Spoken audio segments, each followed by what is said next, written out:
Assalamualaikum warahmatullahi wabarakatuh. Yang terhormat Bapak Kepala SMP Negeri 2 Gantaran Keke, yang saya hormati Bapak, Ibu guru serta staf tata usaha yang sempat hadir pada hari ini. Alhamdulillahirrabbilalamin. Puji syukur kita senantiasa panjatkan atas kehadirat Allah Subhanahu wa Ta'ala, karena atas berkat dan rahmat-Nya sehingga kita bisa bersua kembali di tempat yang insya Allah membawa berkah bagi kita semua.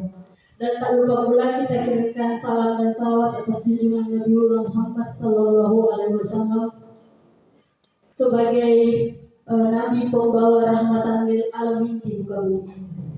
Bapak Ibu yang saya hormati, pada kesempatan ini saya selaku CGP Angkatan 9 akan melaksanakan diseminasi menyebarkan pemahaman dan penerapan pengalaman pada modul 1.4 yaitu budaya positif. Untuk menyesuaikan waktu, sebelumnya mungkin ada arahan dari Bapak Kepala Sekolah terkait kegiatan kita ini. Dengan hormat saya persilahkan.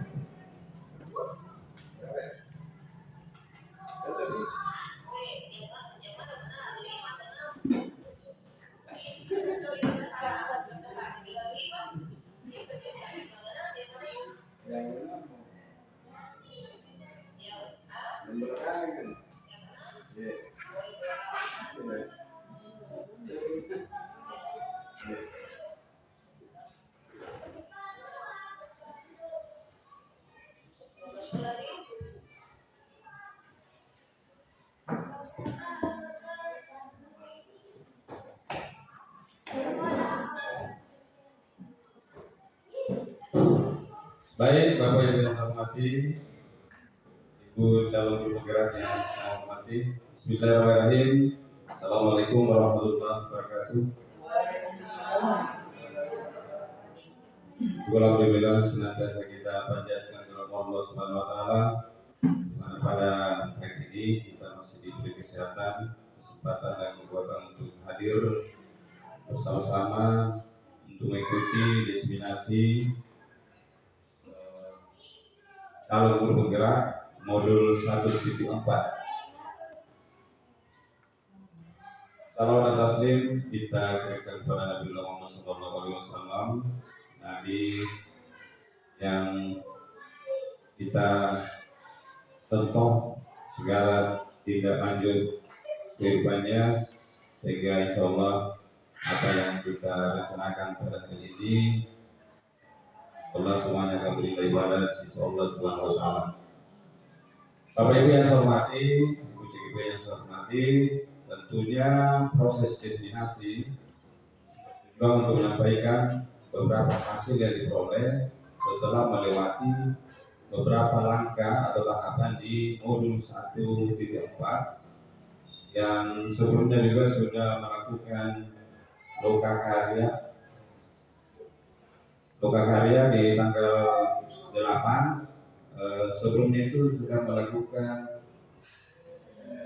pendampingan oleh fasilitator atau pengajar praktik masing-masing CGP. Di sini diseminasi bertujuan CGP menyampaikan kepada Bapak Ibu atau berbagi pengalaman tentang praktik baik atau nilai-nilai positif yang diperoleh selama proses pembelajaran di calon guru penggerak. Ini sebentar calon guru penggerak di sisi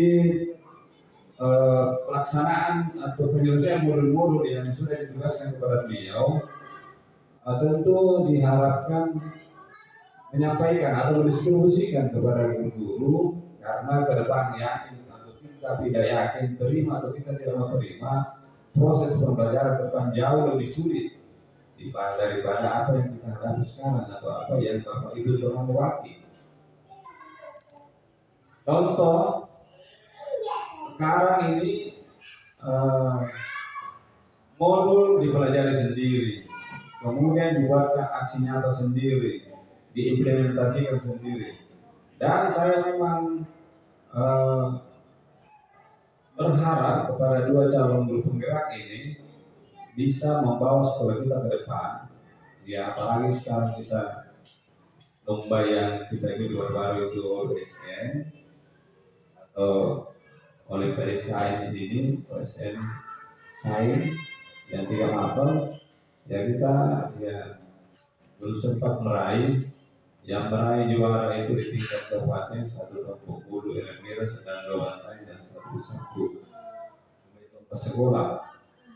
Jadi Eremira itu semua mater, tapi di level 2 sampai 6. Lombok Bulu ya juara 1-2 di bidang IPS. SMP 2 di IPA, SMP 4 Pak Yubukan paling 1 orang matematika, Bapak Pak Yubukan 1 orang matematika. Ini semua mungkin kita lambat atau belum sama sekali menerapkan seperti apa cara belajar yang baik pada peserta didik kita selama ini, sehingga hal-hal yang kita harapkan kita dapat raih belum kita raih. Itu semua harapan kita ke depan dengan cara bergerak ini. Tentunya dia banyak mempelajari hal-hal tentang pembelajaran, berbagai praktik yang baik, budaya-budaya positif yang perlu diterapkan di sekolah. Saya masih teringat 5 posisi guru ini yang sebentar juga akan kita. Saya mau memperdalam bahwasanya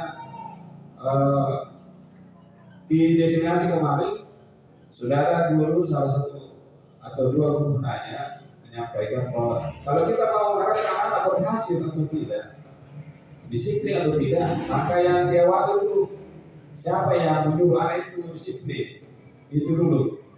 Nah, itu tanggapan dari Pak Yusufik untuk saya hari tidak hadir atau dia sudah pulang. Kemudian dari Bu Parmi, ini yang sering terbongkar pada siswa yang memang kelihatannya brutal, tetapi itu bukan berarti siswa itu tidak bisa lagi diharapkan untuk maju, untuk bangkit kembali. Makanya di posisi di cara guru menindak siswa yang bermasalah atau yang berperilaku negatif, guru itu sifatnya dia penghukum, semua guru. Tetapi di modul ini, di cara guru penggerak ini, dia pelajari guru punya emosi saat anak-anak melihat, saat diajar atau saat di depan kelas anak-anak bertingkah negatif, maka guru pasti marah. Itu sifatnya dia menghukum. Tapi kita kembali harus menyadari bahwa kita juga merasa bersalah karena kita kan punya pimpinan juga. Jangan sampai pimpinan mengajarkan, mendikte juga bahwa ibu ini tidak bisa mendidik.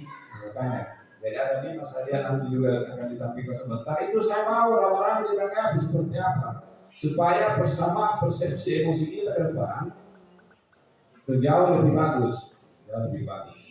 Karena selalu saya sampaikan bahwa tantangan kita mengajar ke depan jauh lebih berat. Karena anak-anak sekarang kita sudah tidak tahu pulang dari sekolah bagaimana.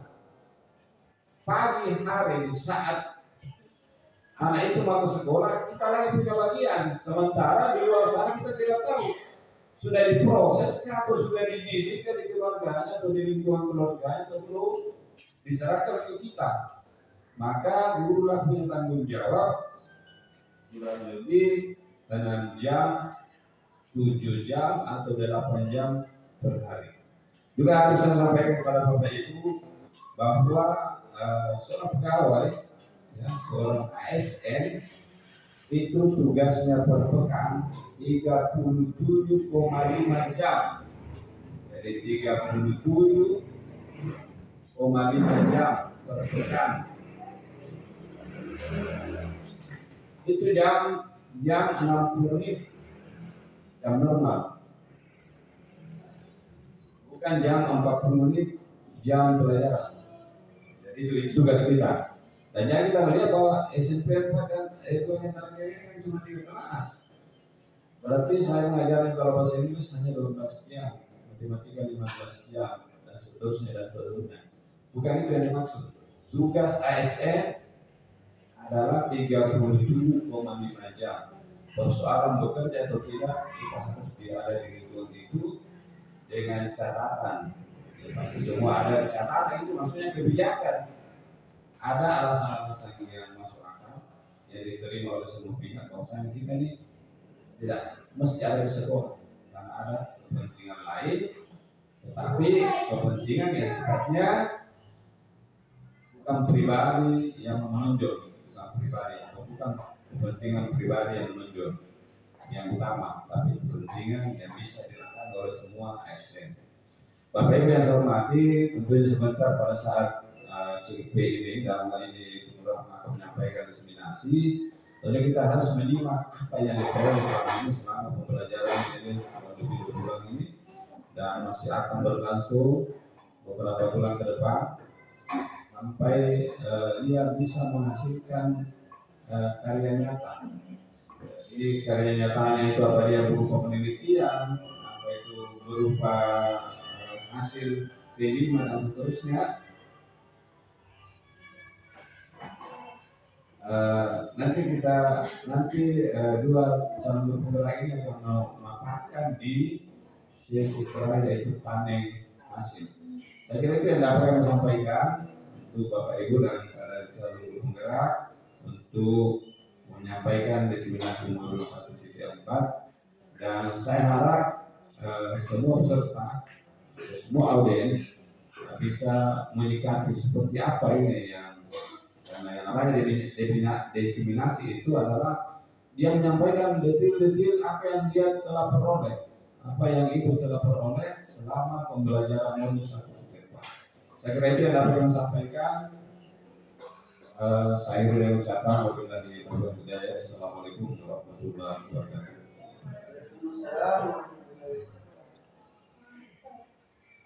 Baik Pak, terima kasih atas arahan dan masukan untuk keberlangsungan kegiatannya. Izin berdiri Pak untuk melaksanakan kegiatan.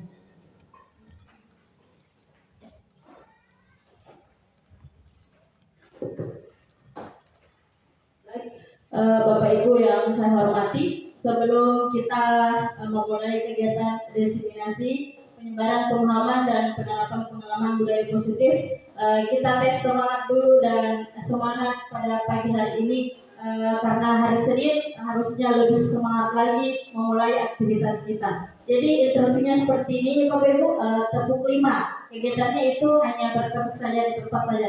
Jadi seperti ini. Kalau Asa mengatakan tepuk 5 berarti Bapak Ibu kalau 2 kali berarti bisa Bapak Ibu? Tepuk 5 Pak. Tepuk 5 aja. Kalau 2 kali tepuk 5 berarti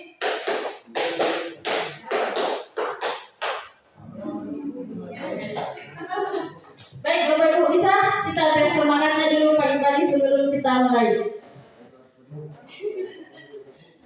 Oke, tepuk 5. Mendadak semua. Lagi tepuk 5. Oke, semangat. Tepuk 2 kali 5. Oke.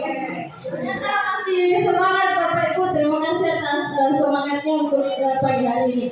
Baik, Bapak Ibu yang saya hormati, terkait budaya positif ini, ada beberapa konsep inti tentang budaya positif. Yang pertama, tentang perubahan paradigma dalam belajar. Yang kedua, disiplin positif. Yang ketiga, nilai-nilai kebajikan. Yang keempat yaitu kebutuhan dasar manusia. Yang kelima, motivasi perilaku manusia. Yang keenam, posisi kontrol guru. Yang ketujuh, keyakinan kelas. Dan yang terakhir yaitu segitiga restitusi. Nah, sebelum kita masuk ke konsep inti, Bapak Ibu ketika mendengar kata budaya positif, apa yang terlintas di benaknya?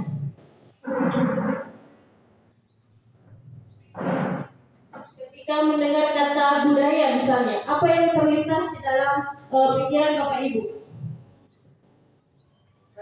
Jadi kalau mendengar kata budaya positif, berarti kalau menurut saya berarti kita menerapkan sesuatu yang bersifat baik atau bersifat positif.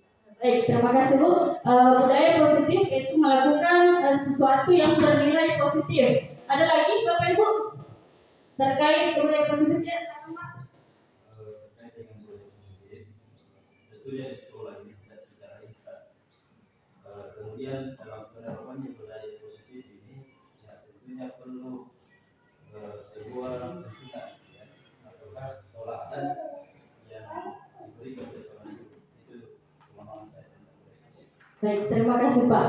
Benar sekali apa yang disampaikan Pak Husnul bahwa penerapan budaya positif itu tidak serta-merta, tidak langsung sekejap bisa terlaksana, tapi butuh seorang teladan dan butuh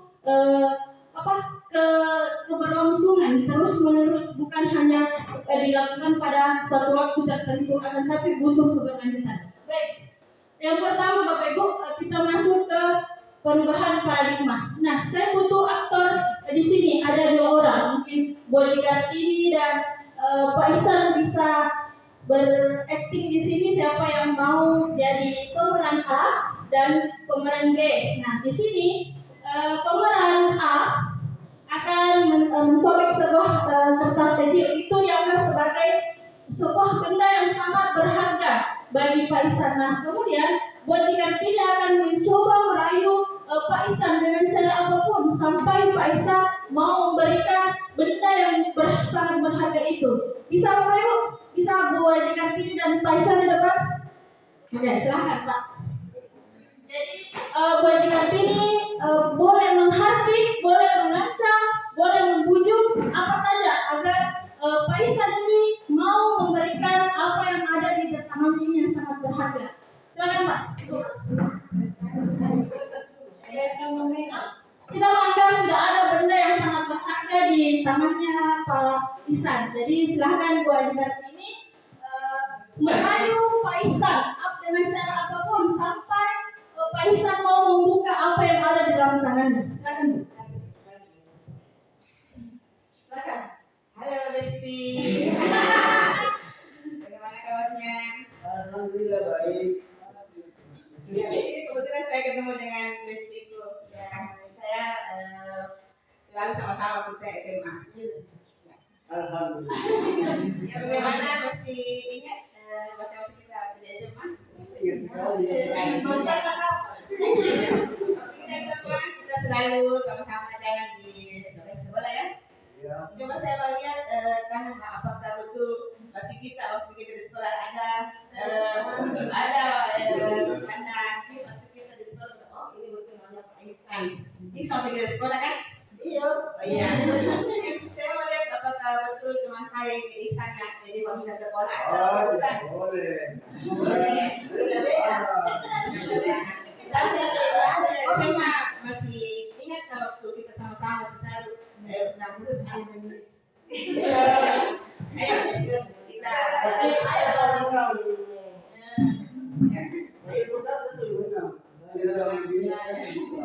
ya kalau itu kita lagi bagaimana caranya supaya kita menang lagi. Bagaimana cara apa sih? Tidak, saya tidak menanyakan. Saya ya, bahwa ini adalah teman saya. Adalah teman saya. Saya mau lihat lagi bahwa di tangan teman saya itu ada bukunya. Saya pernah buku itu hari. Ada jumpitan 3 jarinya. Saya mau lihat buku lain terkait pendeknya. Sudah hilang. Silakan masih mau coba? Masih. Silakan. Masih. Dengan cara apa saja? Itu hari waktu kita masih SMA, saya masih ingat bahwa di tangan teman saya bestiku itu ada di tengah jarinya itu ada di situ yang bekas terjual di situ di temannya. Saya mau lihat dulu. Coba betul itu rakyat kata bisa betul itu hanya yang bagaimana?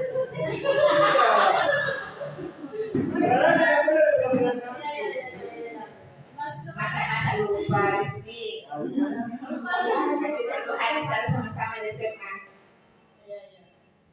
Kan teman ada sama banyak. Ada yang cantik. Tidak, saya ingat sekali bahwa di tangannya itu ada di situ tanda pengenal saya bahwa ini adalah temanku namanya Adi Iksan Ismail. Dan saya membuktikan bahwa ini teman betul teman saya. Itu hari saya membuktikan bahwa dia ada di bagian kanannya. Bagaimana Gusti? Tidak boleh. Kalau begitu pegang tangan saya. Menggunakan Gusti kanan-kanan. Coba tangan saya.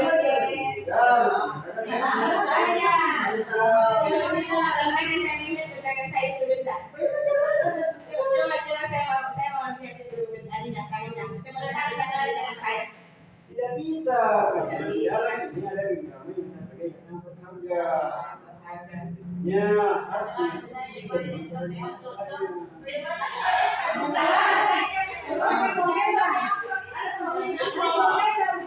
Jangan sampai kalau ini sudah tidak belajar saya rugi karena yang tidak ada. Ini teman ini tidak bisa, kita tidak mengerti. Coba saya mengerti tanda.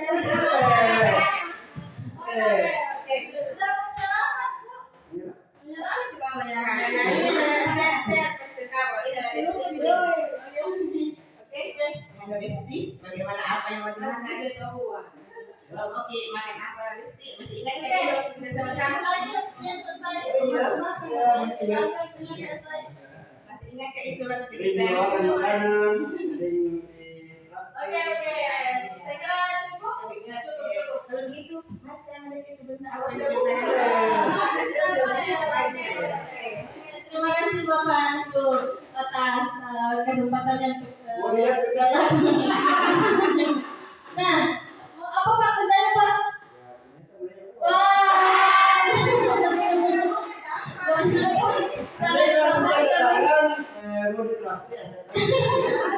Oke, terima kasih Pak atas kesediaannya. Nah, Bapak Ibu dari apa yang disampaikan tadi Bu Bapak Ibu di sini depan kita sudah mengetahui kira-kira apa yang akan terjadi ketika kita mau membujuk terus. Meskipun kita membujuk sampai kiamat mungkin, kalau tidak ada kebutuhan beliau, kewajiban pasti tidak mau membuka. Misalnya tidak ada yang dipikirkan oke saya berikan ini karena dia seperti ini. Jadi tidak ada kebutuhan yang didapatkan dari Bujik Kartini. Makanya Pak Ihsan tidak mau membuka kepala tangannya. Nah itu adalah perubahan paradigma bahwa tentunya tidak ada yang bisa mengontrol diri kita sendiri selain diri kita. Meskipun ada pengaruh dari orang luar dengan cara merayu, membujuk dan sebagainya, ketika posisi kontrol itu tetap ada pada diri kita, itu tidak akan terjadi. Begitu Bapak Ibu. Jadi itu adalah perubahan paradigma sama dengan perubahan paradigma pembelajaran. Meskipun Bapak Ibu membujuk siswa untuk mengikuti maunya, mengikuti mau Bapak Ibu, mungkin dia mengikuti, tapi ada kebutuhan yang mau didapatkan oleh murid kita itu. Ada motivasi. Motivasinya bukan dari dirinya, tapi dari luar karena tidak mau misalnya dihukum. Nah itu kita akan bahas nanti Bapak Ibu. Selanjutnya, nah pembelajaran dengan paradigma baru. Pembelajaran dengan paradigma baru ini merupakan sebuah pendekatan yang mengutamakan fleksibilitas, kolaborasi, dan kreativitas. Dalam paradigma ini, siswa tidak hanya menjadi penerima informasi. Jadi bukan hanya sebagai penerima informasi, tapi dia lebih aktif dalam pembelajaran paradigma ini. Nah, guru berperan sebagai fasilitator, bukan hanya pemberi informasi, akan tetapi memfasilitasi peserta didik bagaimana dia bisa berpikir kritis, memecahkan masalah secara mandiri. Kemudian kita memfasilitasi peserta didik dengan pembelajaran berbasis proyek. Nah, kemudian lebih menekankan kepada diskusi kelompok, melihat kolaborasi antara peserta didik Kemudian penggunaan multimedia dengan berbagai metode yang diintegrasikan dalam paradigma ini untuk menciptakan lingkungan belajar yang lebih menarik dan efektif. Jadi Bapak Ibu, kita berharap kita semua di sini bisa secara bertahap bisa berada di posisi ini, bagaimana menciptakan lingkungan belajar yang lebih menarik. Kemudian paradigma baru ini juga menekankan pentingnya keterampilan abad 21 seperti literasi digital, bagaimana peserta didik mampu berkomunikasi, berkolaborasi, dan menciptakan inovasi. Sehingga siswa tidak hanya dipersiapkan sukses di dunia akademisnya, tetapi mempunyai keterampilan yang adaptif dan kreatif untuk menghadapi kehidupan yang penuh dengan tantangan di masa yang akan datang. Nah, dengan adanya perubahan paradigma tadi, tentu ada miskonsepsi tentang teori kontrol. Nah, ini ilusi tentang guru mengontrol murid. Nah, sama tadi yang dilaksanakan bahwa tidak seharusnya kita mengontrol murid. Kita tidak bisa mengikuti, memaksakan kehendak murid. Kita tidak bisa memaksakan, meskipun murid melaksanakan apa yang kita perintahkan, akan tetapi pasti ada kebutuhan yang dia harapkan dari patuhnya peserta didik itu pada kita. Kemudian ilusi bahwa semua penguatan positif, efektif, dan bermanfaat. Ternyata terkait teori kontrol, tidak semua penguatan positif itu akan bermanfaat pada peserta didik.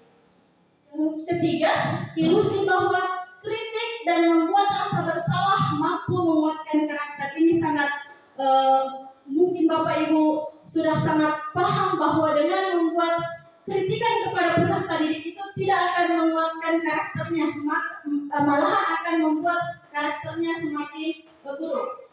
Selanjutnya, ilusi bahwa orang dewasa berhak memaksa. Nah, pada dasarnya kita mempunyai kebutuhan yang sama dengan peserta didik kita. Jadi kita tidak bisa, kita sebagai orang dewasa, kita tidak bisa memaksakan semua kehendak kita kepada peserta didik kita, karena peserta didik kita juga punya hak dan kewajiban dalam menjalani kehidupannya. Nah, ini Bapak Ibu terkait bagaimana kita mencoba merubah paradigma stimulus respon ke pendekatan teori kontrol. Apa itu? Bapak Ibu bisa melihat bahwa kalau stimulus respon, kita mencoba mengubah orang agar berpandangan sama dengan kita. Sedangkan kalau teori kontrol atau pilihan, kita berusaha memahami pandangan orang lain tentang dunia. Ya? Jadi kita merubah pandangan kita. Pasti semua orang punya pandangan yang berbeda. Jadi itu adalah menurut teori kontrol atau teori pilihan. Kemudian perilaku buruk dilihat sebagai suatu kesalahan. Ternyata menurut teori kontrol, semua perilaku itu memiliki tujuan. Baik itu perilaku yang positif, perilaku yang negatif, semuanya punya tujuan. Entahkah itu tujuannya negatif atau tujuannya positif. Yang pastinya semua kesalahan-kesalahan yang diperbuat baik diri kita, siswa kita tentunya punya tujuan. Nah, itu yang akan kita gali, apa tujuan peserta didik misalnya melakukan pelanggaran. Nah, cara menggalinya itu dengan apa? Dengan memperhatikan posisi kontrol kita sebagai guru, kemudian melakukan restitusi jika dibutuhkan pada peserta didik kita. Lanjut. Nah, ini adalah salah satu poin dari budaya positif, yaitu disiplin positif. Nah, disiplin berasal dari bahasa Latin, yaitu disiplina, yang artinya belajar. Ternyata Bapak Ibu, disiplin itu artinya belajar, bukan karena menghindari hukuman. Nah, disiplin mengacu pada disiplin diri. Nah, disiplin di sini awal mulanya yaitu bagaimana seseorang bisa mendisiplinkan dirinya dulu, ke diri kita dulu. Nah, kita di sini semua senantiasa berusaha bagaimana mewujudkan disiplin diri ini pada diri kita sendiri, kemudian mengimbaskan kepada peserta didik kita, agar kita bisa bertanggung jawab terhadap apa yang dilakukan, karena mereka mendasarkan tindakan mereka pada nilai-nilai kebajikan yang universal. Kemudian, disiplin positif merupakan salah satu cara penerapan disiplin yang bertujuan untuk menumbuhkan kesadaran serta memberdayakan peserta didik tanpa imbalan, penghargaan, ancaman, dan hukuman. Jadi ini sangat dilarang Bapak Ibu.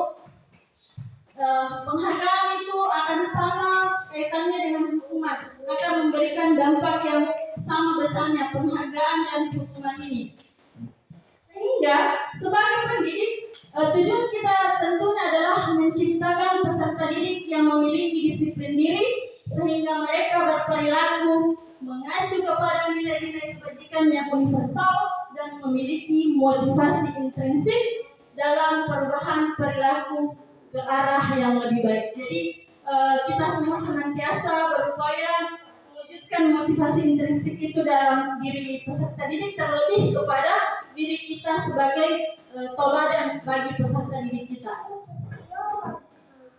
Nah, terkait dengan nilai-nilai kebajikan Bapak Ibu, ini adalah nilai-nilai yang disepakati bersama terlepas dari suku bangsa, agama, bahasa maupun latar belakangnya.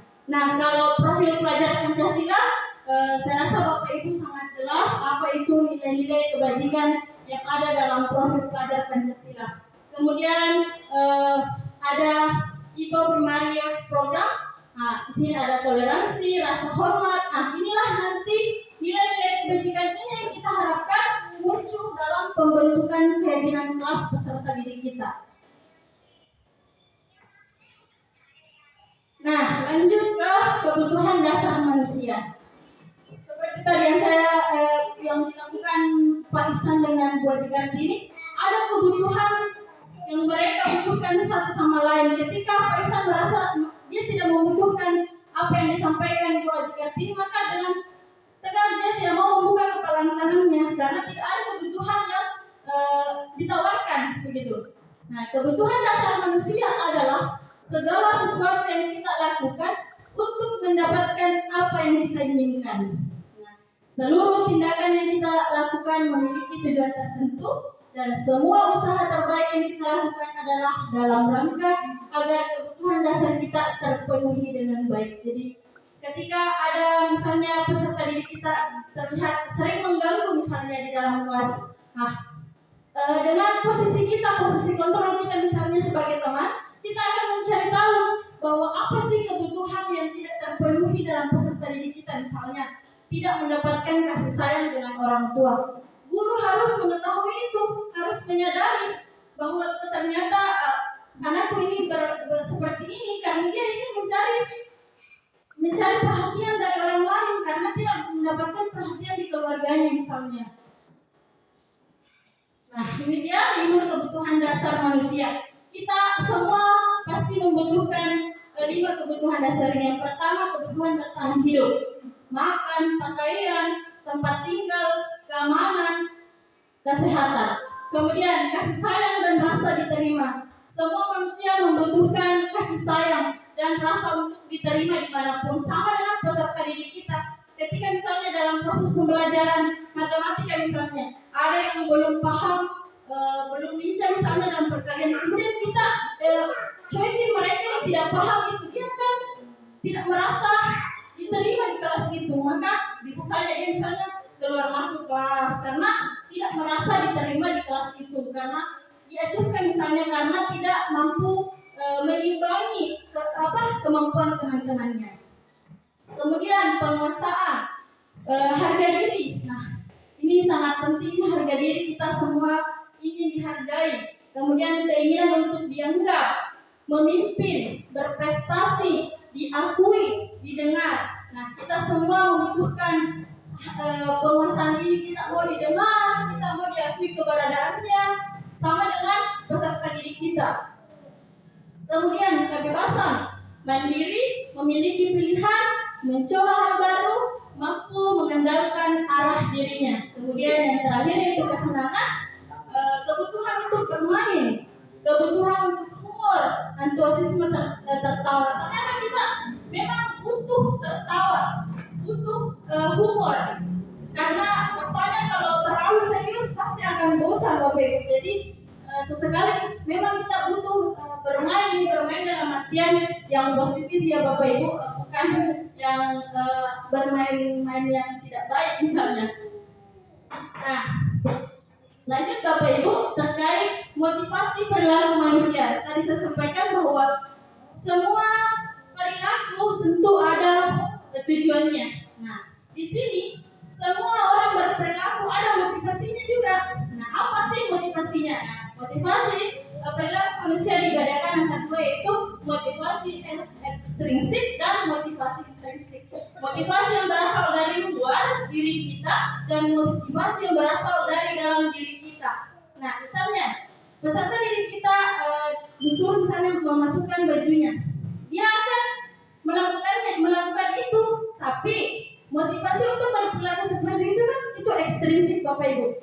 Nah, karena tidak mau dihukum, tidak mau misalnya tidak mau dimarahi, itu adalah motivasi yang selama ini masih banyak muncul di peserta didik kita. Nah, harapan kita dengan adanya budaya positif ini, kita bisa menerapkan itu, mencoba memulai hal-hal baru, memunculkan motivasi intrinsik dalam diri siswa kita. Dan awalnya itu pasti kita dulu sama dengan di CGP ini, sebelum kita melakukan kegiatan, kita merefleksi diri kita sendiri, mengakui kesalahan kita, apa yang saya lakukan selama ini, apakah sudah sesuai dengan apa yang akan kita pelajari. Jadi Bapak Ibu, dengan adanya ini kita memang sangat tertampar dengan adanya penyampaian materi ini, bahwa kita harus ke jalan yang benar. Nah, ini adalah motivasi kita hiraukan yang motivasi ekstrinsiknya. Kita selalu berusaha untuk menjadi orang yang mereka inginkan dan menghargai dirinya sendiri dengan nilai-nilai yang mereka percaya. Itu yang kita harapkan muncul pada peserta didik kita. Bagaimana dia berperilaku karena ada motivasi dalam dirinya, sama halnya dengan belajar. Bukan karena mau dilihat sama orang lain, tapi karena kebutuhannya mau mempelajari apa yang disampaikan Bapak Ibu guru. Ya, pertanyaan.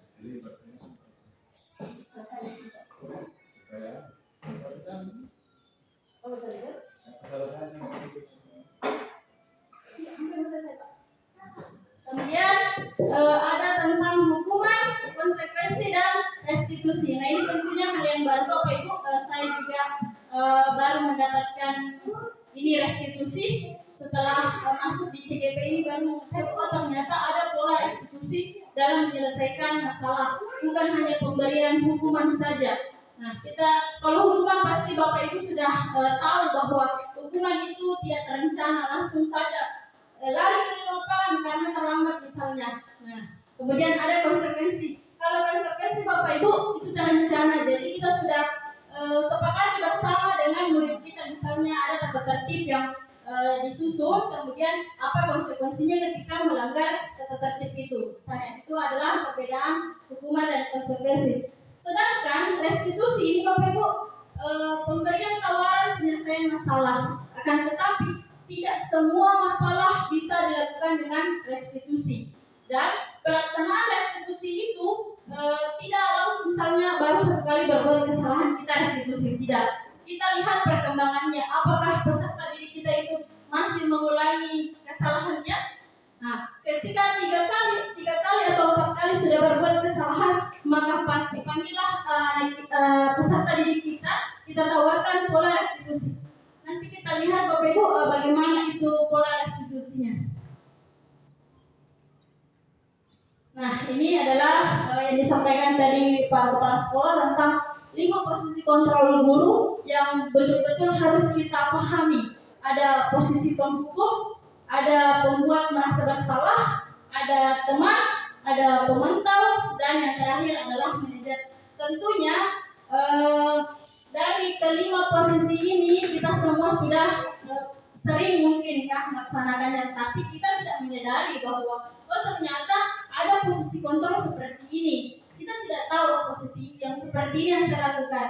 Nah, terkait dengan posisi kontrol, kita semua diharapkan tentunya berada pada posisi manajer. Bapak Ibu, kita semua diharapkan berada di posisi manajer. Nah, untuk mencapai posisi manajer ini tentunya tidak serta-merta Bapak Ibu. Kita kita butuh proses untuk menuju ke sini.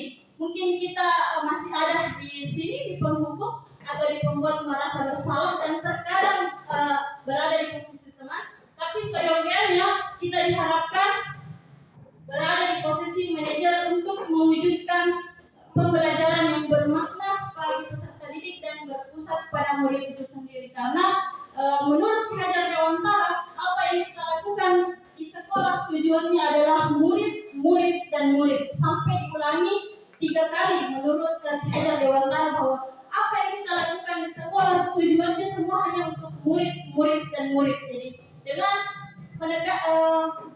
berperan pada posisi kontrol guru itu, tentulah kita akan mewujudkan budaya positif itu sendiri di lingkungan kita, bagaimana menciptakan pembelajaran yang berdiferensiasi, karena paradigma baru dalam pembelajaran itu tentu sangat erat kaitannya dengan paradigma pembelajaran berdiferensiasi PU.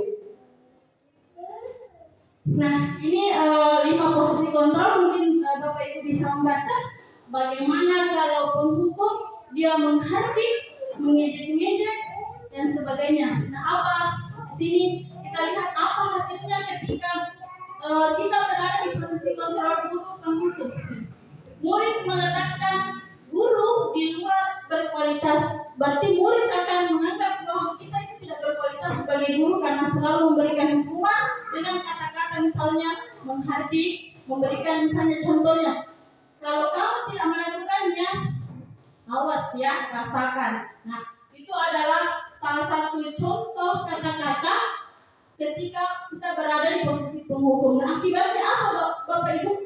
Peserta didik kita bisa saja berkata, biarkan saja. Nanti juga marah-marah lagi kalau tidak dilaksanakan.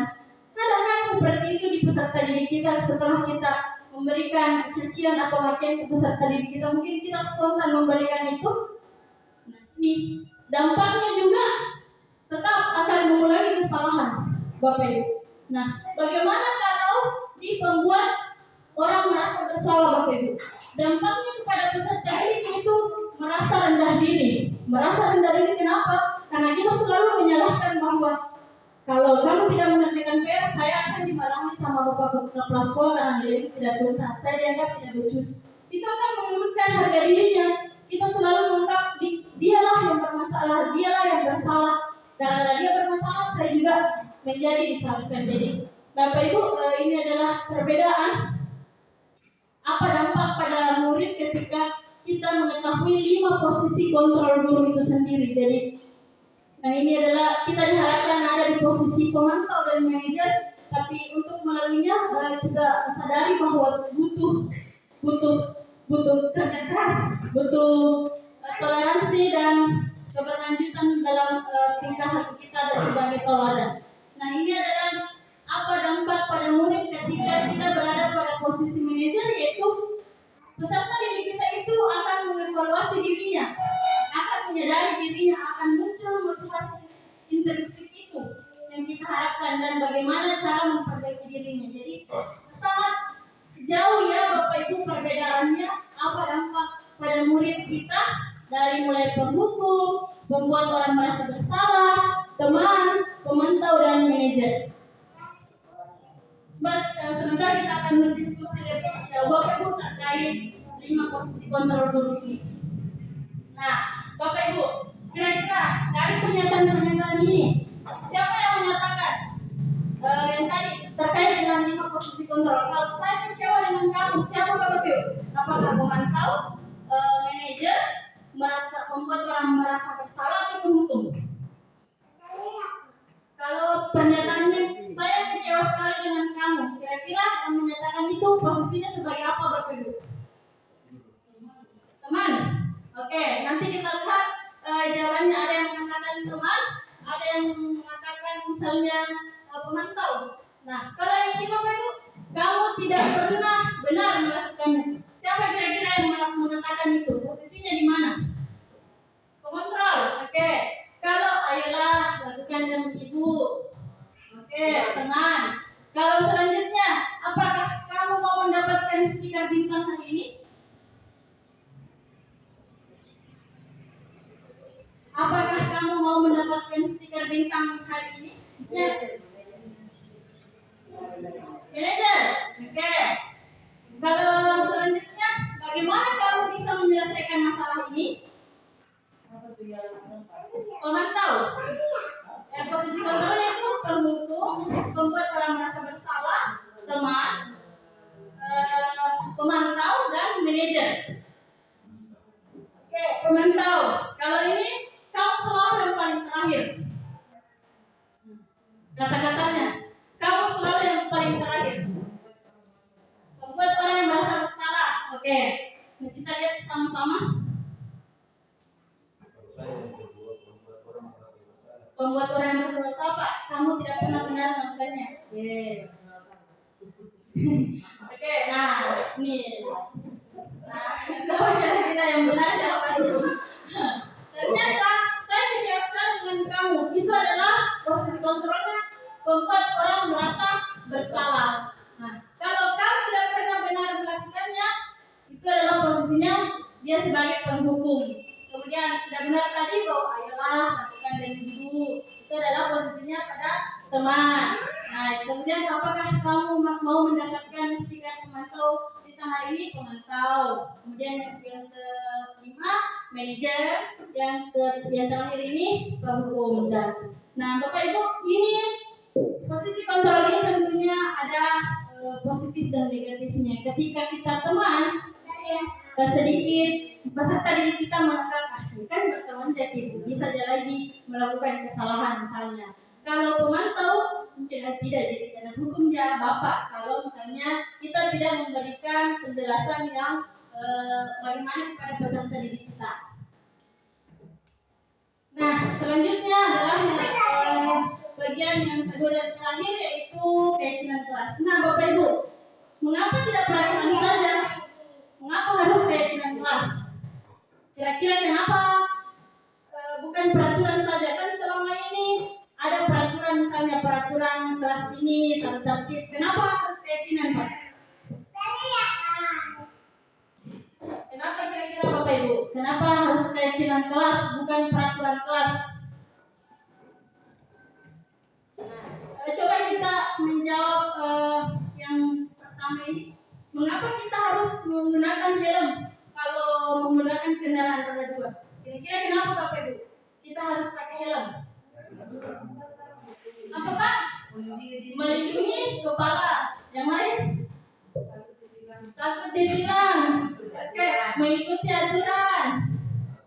Taat aturan. Baik, Bapak Ibu. Jadi apa yang disampaikan Bapak Ibu benar bahwa kita menjaga keselamatan diri. Nah, itu kan muncul keyakinan dalam diri kita. Bukan aturan yang membuat kita melakukan itu, tapi keyakinan dalam diri kita, kesadaran diri kita. Karena kita sudah mengetahui ada aturan dan sebagainya, tapi meskipun kita tidak yakini hal itu, kita tidak akan lakukan. Kalau kita tidak yakin, ditilang kalau tidak pakai, meskipun ada aturannya, tapi Bapak Ibu tidak meyakininya. Itulah perbedaan kenapa mesti peraturan. Kalau peraturan pasti ada hukumannya.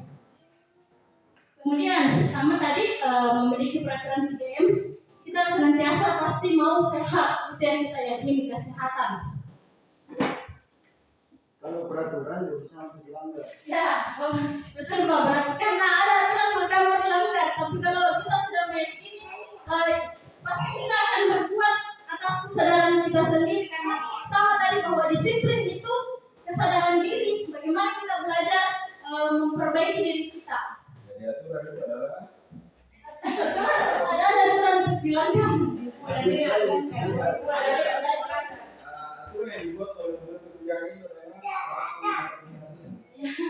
Sama halnya dengan kita di sekolah, pasti sebelum masuk ke sekolah ini ada aturan yang harus kita sepakati. Misalnya para peserta didik, misalnya ada aturan dilarang memakai sepatu selain warna hitam. Ada aturan-aturan seperti itu. Nah, kita pada saat pembentukan keyakinan kelas, kita akan membuat peserta didik itu merasa termotivasi bahwa itu bukan aturan, tapi itu adalah suatu nilai kebajikan yang harus saya yakini. Jadi saya tidak boleh melanggar lagi karena itu nilai yang saya yakini untuk kebaikan saya. Adapun proses Pernyataannya harus bersifat abstrak, kemudian berupa pernyataan universal, kemudian dibuat dalam pernyataan yang positif. Jadi Bapak Ibu dalam pembentukan keyakinan kelas itu menggunakan kata-kata yang positif, bukan dilarang merokok. Kemudian sedikit saja agar mudah diingat, kemudian sesuai dengan kondisi kelas. Nah, ini Bapak Ibu, ini adalah serangkaian peraturan. Nah, selalu kembalikan buku ke tempatnya, dilarang mengganggu orang lain, hadir di sekolah 15 menit sebelum pembelajaran dimulai, dilarang melakukan kekerasan, dilarang menggunakan narkoba, bergantian atau menunggu giliran, kemudian menggunakan masker, jangan berlari di kelas atau di koridor. Nah, apa bentuk keyakinan kelasnya? Nah, ini adalah bentuk keyakinan kelasnya Bapak Ibu. Jadi dalam pembentukan keyakinan kelas itu menggunakan kata-kata yang universal, singkat, mudah diingat oleh peserta didik kita, dan diharapkan ini disepakati bersama murid dan peserta didik itu sendiri. Nah, yang terakhir Bapak Ibu, segitiga restitusi. Apa itu segitiga restitusi? Suatu proses dialog yang dijalankan oleh guru agar dapat menghasilkan murid yang mandiri dan bertanggung jawab. Apa prosesnya Bapak Ibu? Yang pertama, menstabilkan identitas, kemudian memvalidasi tindakan yang salah, kemudian menanyakan keyakinan. Jadi sebelumnya kita harus membuat keyakinan kelas pada peserta didik kita. Entahkah itu keyakinan kelas pada mata pelajaran ini, bisa saja Bapak Ibu berbeda. Misalnya pada mata pelajaran IPS apa bentuk keyakinannya, pada pelajaran bahasa Inggris apa bentuk keyakinannya, beda dengan misalnya ada tata tertib di kelas, beda ya Bapak Ibu. Ya, saja. Ya. Tidak ditambah beda. Yang mana Pak?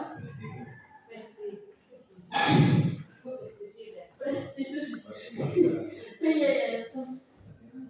Nah, bagaimana kalau menstabilkan identitas Bapak Ibu? Berdasarkan prinsip membuat kesalahan adalah bagian dari proses pembelajaran. Kita memberikan kata-kata yang tidak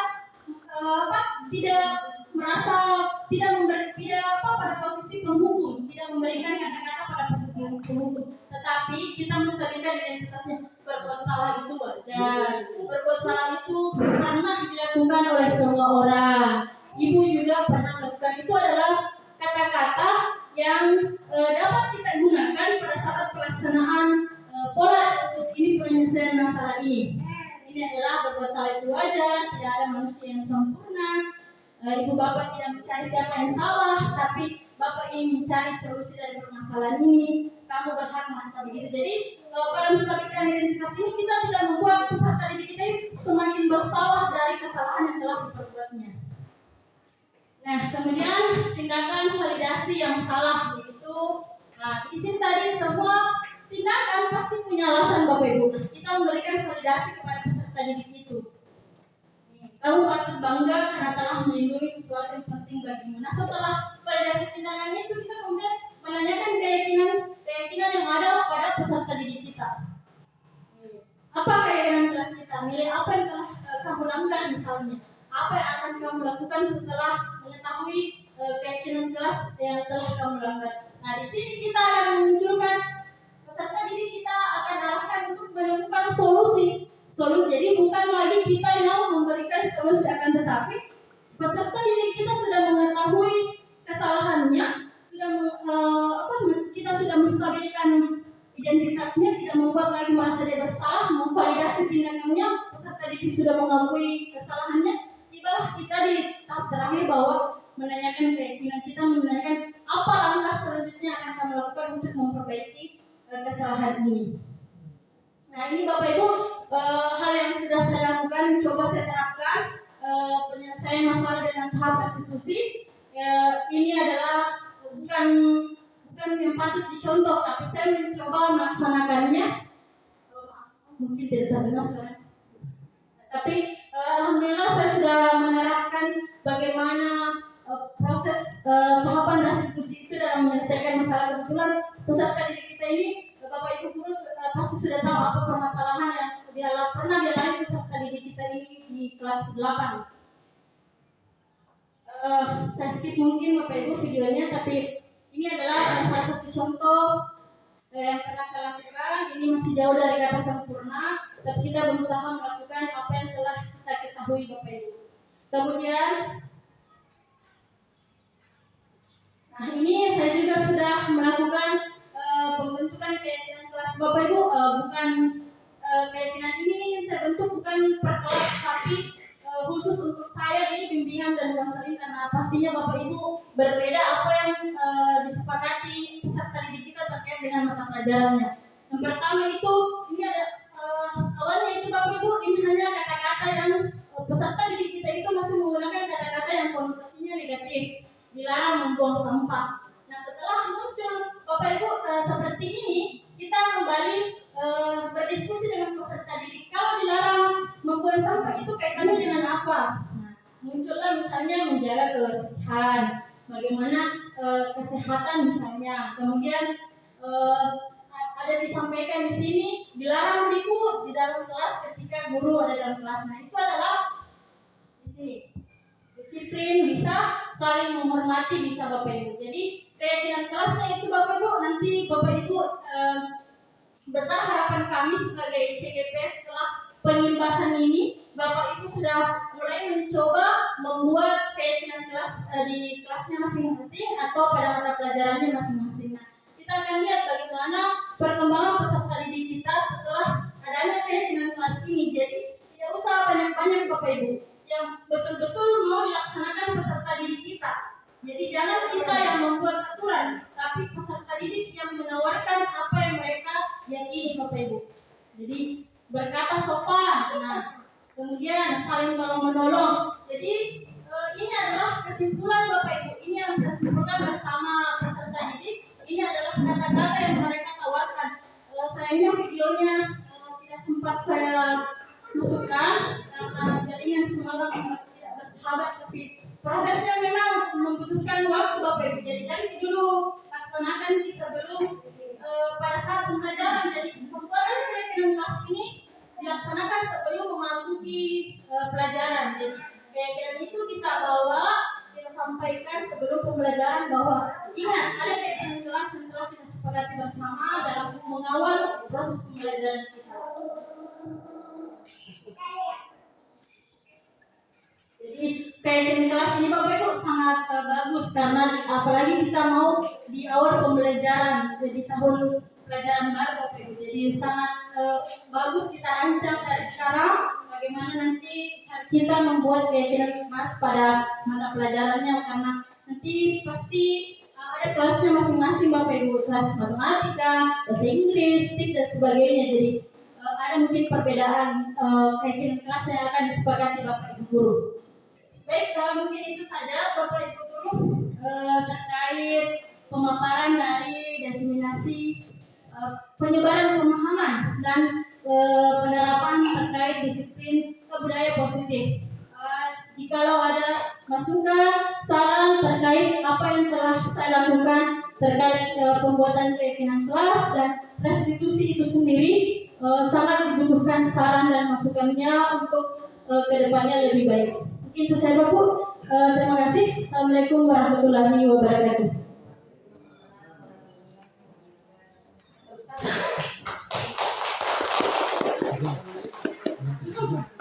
Kalau ada masukannya Bapak Ibu, silahkan.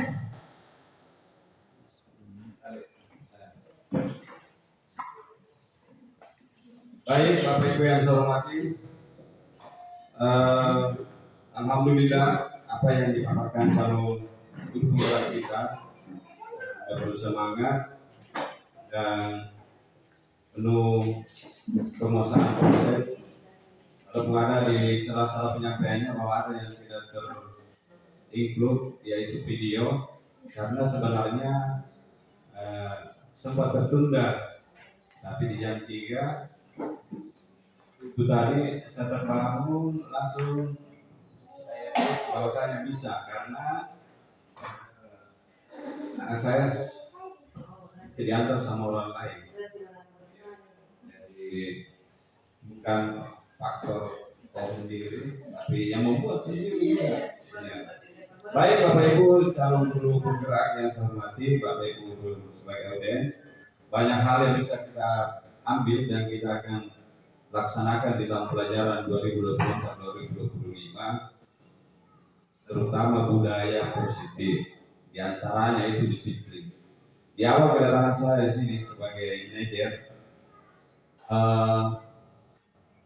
saya dari luar sana sebelum masuk di SMP 2 Kataran GG sebagai penanggung jawab sudah banyak bertanya, sudah banyak melihat bahwasanya anak-anak memang susah didisiplinkan karena kita sendiri yang membuat aturan yang dibuat oleh penentu kebijakan, dalam hal ini bupati, tentang cara berpakaian kita yang lakukan.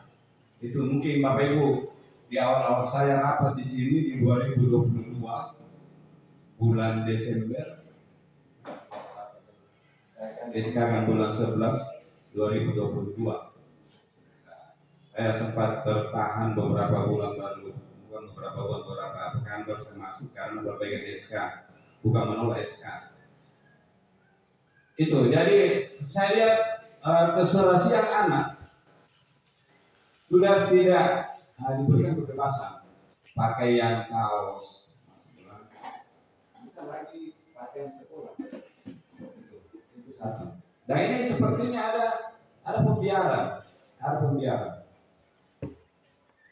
Kalau waktu di SMP 4 saat Kartala Mesang, karena saya tidak berikan kebijakan bahwasanya ini biar itu dulu yang penting datang di sekolah, karena mengingat kondisi ekonomi orang tua yang tidak mampu katanya belikan baju putih. Tapi kalau HP bisa dibelikan, ini yang jadi tanda tanya besar.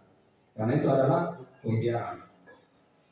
Ketika anak itu melihat kita juga seperti itu, contoh, saya sebenarnya walaupun tinggal 10 bulan saya pensiun, sangat mendongkol hati saya kalau melihat Keki pakai sepatu kets.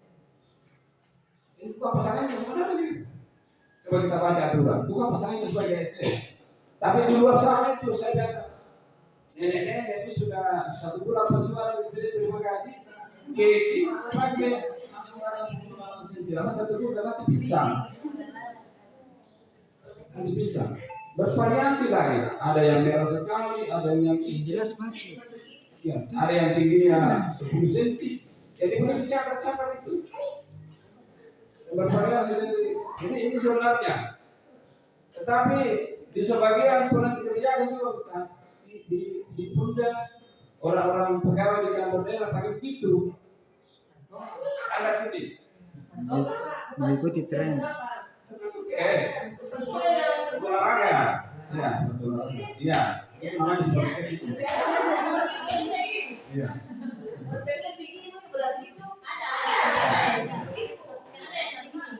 Ini bicara kita di perlu ini. Kalau di pegawai sekretariat daerah memakai seperti itu karena dia menghadapi media, bukan menghadapi manusia seperti kita.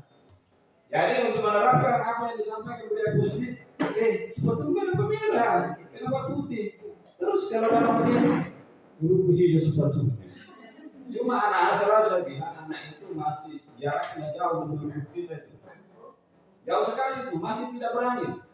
Saya berani katakan anak itu tidak berani menyampaikan apa yang dia mau sampaikan ke kita langsung. Kenapa kalau ibu begitu tidak dimarahi? Berapa kali sudah saya sampaikan.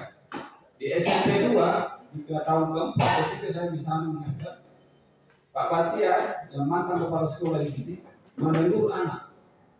Kebetulan anak itu dia dapati merokok. Apa dia bilang? Kenapa merokok? Pasti uang pembayaran komite dipakai. Dia bilang bukan Pak, enggak berbalik-balik kok. Dia bilang begitu. Anak-anak jawab apa lagi? Kenapa kalau guru merokok tidak dimarahi dengan kepala sekolah? Anak itu bilang sama Pak Batia, sama Pak Nasir yang guru matematika. Ini sebenarnya ini. Nah, ini kalau kita berkaca dari apa wawasan yang ada di otak, tentunya mulai dari guru untuk murid, kan begitu. 5 kontrol positif guru ini harus kita bolak-balik. Kita marah, kita merasa bersalah, kita berteman, kita mengontrol diri, baru kita jadi pimpinan. Top, itu. Ini harus melewati proses panjang. Ibaratnya kita di sebuah perusahaan menjadi karyawan biasa, sampai berapa puluh tahun atau berapa lama baru kita sudah bisa jadi manajer. Ini prosesnya seperti itu. Bapak Ibu yang saya hormati, banyak uraian-uraian tadi yang membuat saya memang seperti apa saya sekali semua kursus masih tidak kudapat itu. Kalau saya marah terus sampai habis pembelajaran. Kalau saya tidak mau lagi masuk kelasmu. Kalau dia tidak keluar ini, gimana pesannya diajar Dewan Sekolah? Bahwasanya di sekolah itu guru untuk murid, guru untuk murid, guru untuk murid. Nabi juga berpesan harus hormati ibu, bapak. 3 kali ibu, 1 bapak, 3 kali 1 bapak. Jadi sebenarnya ini kelalaian diakibatkan faktor lingkungan. Karena kita juga kalau keluar sana melihat, gurunya saja SMP 1 di kota baru pakai begitu. Ini pasti begitu kita. Gurunya saya SMP 2 di kota baru begitu juga. Kenapa kita di desa ini siapa melihat ini? Paling parah kalau pakai sendal, sementara bisa dipakai sepatu. Ini gurunya atau penuntut kebijakan di sekolah itu pakai sendal, sementara bisa dipakai sepatu. Saya ini pakai sendal karena tidak bisa memakai sepatu. Kaki saya masih luka terus masih belum bisa mengangkat bola. Sepatu saya kan 2 kilo berani. Ya, jadi kita bicara sama, kita harus sesuaikan. Kalau kita menginginkan sesuatu, kita harus berbuat sesuatu. Seperti itu. Kemudian motivasi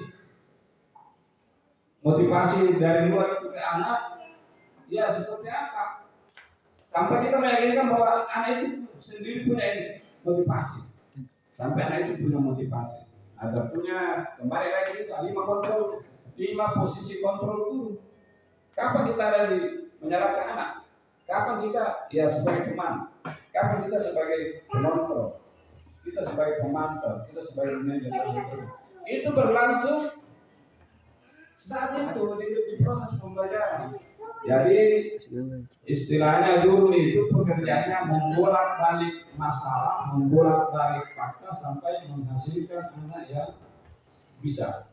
Karena ada pernah satu dekade yang sudah di UI saya ikuti waktu kemenangan saya di Surga itu.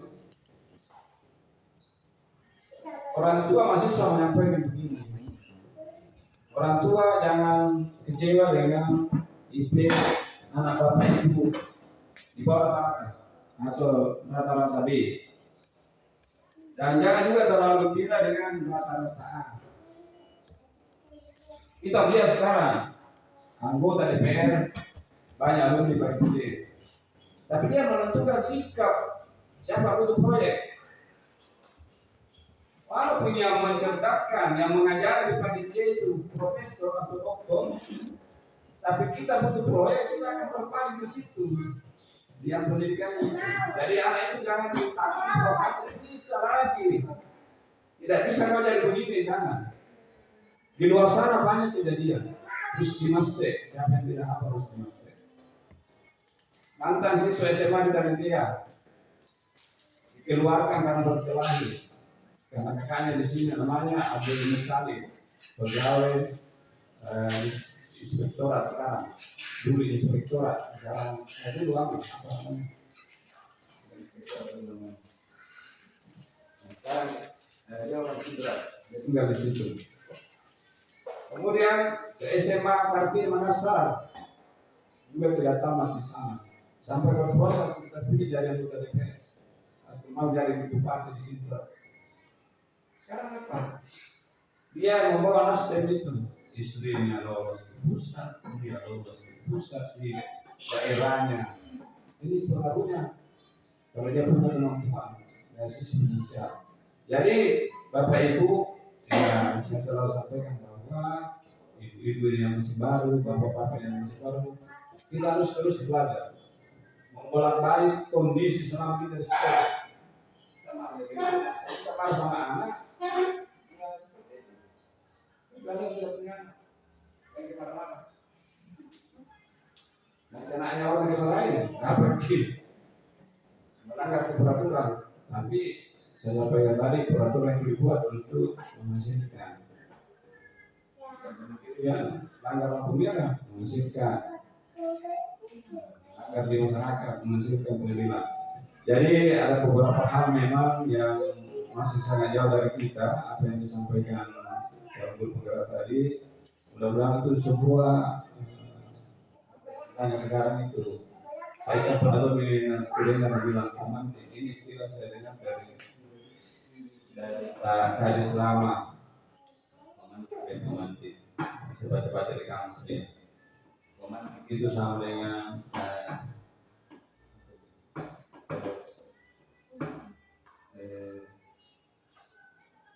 apa kalau romantis? Apa kalau romantis baca bahasa daerah? Dia romantis. Iya, kita coba ya. Jadi sekali lagi mari kita memposisikan diri sebagai pendidik yang tidak bisa dinilai oleh siswa sebagai yang tidak seperti itu, karena jangan sampai kita tegur siswa sementara kita yang melakukan, kita yang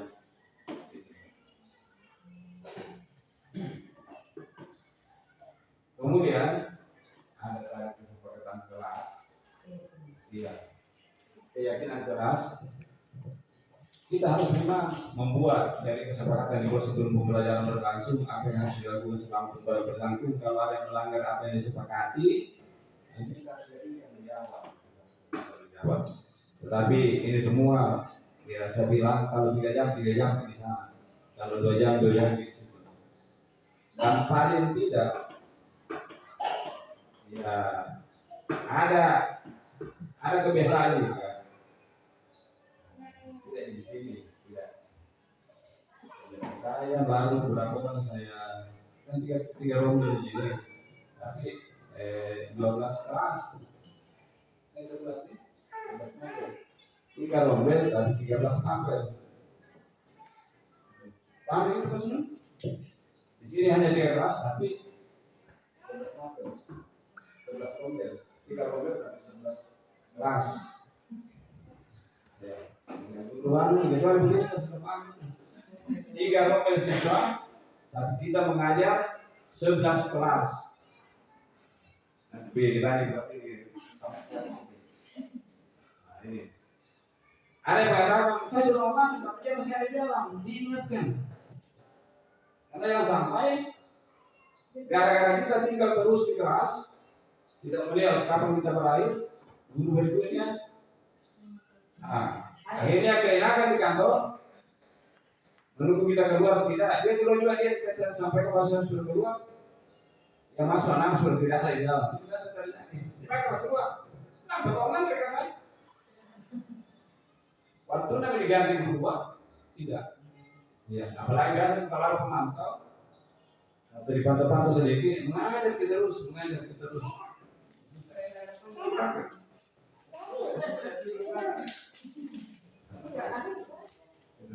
Saya kira itu yang saya bisa sampaikan, apakah ini masukan atau motivasi bagi buat Bapak Ibu guru dan saya pribadi sebagai penanggung jawab sekolah ini, karena tentunya hal-hal yang menyangkut pembelajaran dan seterusnya di sekolah ini saya yang dimintai bertanggung jawab lebih tinggi atau atasan, pengawas, kemudian kepala dinas dan seterusnya. Saya kira itu. Terima kasih. Wabillahi taufiq wal hidayah. Assalamualaikum warahmatullahi wabarakatuh.